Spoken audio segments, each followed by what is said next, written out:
মোস্তাফিজ নিজেকে প্রমাণ করেই খেলেছে, নতুন করে তার প্রমাণ করার কিছু নেই। সে একজন বিশ্বমানের খেলোয়াড়। ম্যাচ শেষে সংবাদ সম্মেলনে এসে মোস্তাফিজকে নিয়ে এমনটাই বললেন তুষার দেশপান্ডে। তাকে প্রশ্ন করা হয়েছিল আজকে মোস্তাফিজের বোলিংকে কিভাবে দেখছেন। জবাবে দেশপান্ডে বলেন, মোস্তাফিজ চ্যাম্পিয়ন বোলার, সে জানে কিভাবে কামব্যাক করতে হয়। গত ম্যাচে খারাপ বোলিংয়ের জন্য তাকে অনেক সমালোচনার মুখে পড়তে হয়েছিল। আজ সেই সমালোচনার উত্তম জবাব তিনি দিলেন।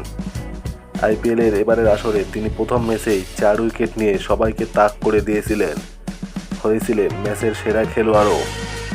তবে গত ম্যাচে শেষ ওভারে লক্ষ্ণৌর প্রয়োজন ছিল 17 রান, আর প্রথম 3 বলেই 19 রান দিয়ে কঠিন সমালোচনার মুখে পড়েছিলেন ফিজ।